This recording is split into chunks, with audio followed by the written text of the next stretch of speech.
Aminado ang National Bureau of Investigation na nag-a-adjust pa sila sa bagong sistema sa pagproseso ng NBI clearance. Normal lang din daw ang mahabang pila ngayong Enero dahil peak season ang pag-apply ng clearance. May ulat on the spot si Jay Sabale. Jay? Rafi, dagsana nga ang mga tao dito na kumukuha ng clearance sa NBI HQ sa Maynila.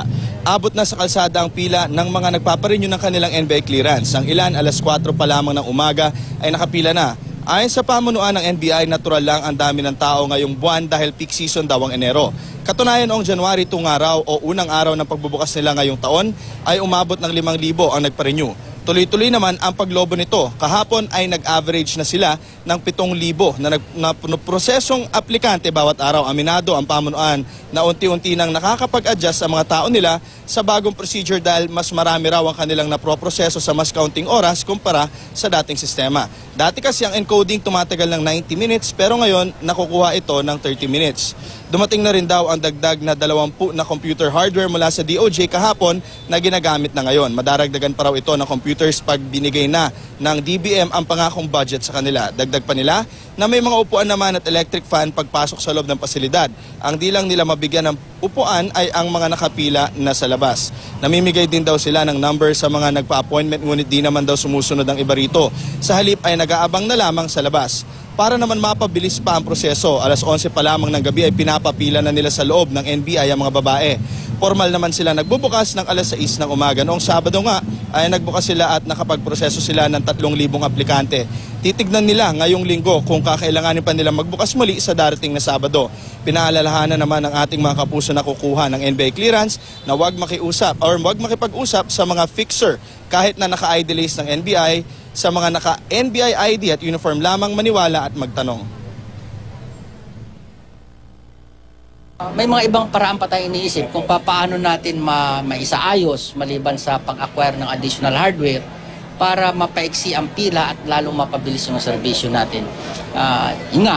Humingi kami ng konting pag-unawa at ginagawa natin lahat dito sa management ng NBI yung pagsaayos nitong ating bagong clearance system. Mas magbagal po ngayon kung 2014. Year endorse Dapat mabilis. Ngayon mahirap may magkuha ng... Yung dati madali lang. Ngayon grabe habang pila. Mahabang pila. Mahirap po ba? Mahirap po. Anong obserbasyon nyo? Yun nga, maraming tao. Mahirap. Sa ngayon, ganito pa rin ang sitwasyon sa labas ng NBI. Marami pa rin tao, kung makikita ninyo, marami pa rin tao dito sa labas na naghihintay makapasok sa loob.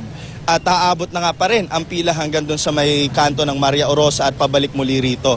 At sabi nga ng pamunuan ng NBI na pinag-iisipan nila at pinag-aaralan kung magka-cut off sila anytime soon at mamimigay na lamang daw ng numero. At yung mga mabibigyan naman daw ng numero, magiging priority sila bukas ng umaga, kumbaga hindi na sila kailangan pumila muli kung matutuloy nga ang kanilang pagka-cut off. At yan muna ang latest mula dito sa NBI. Balik sa'yo, Rafi.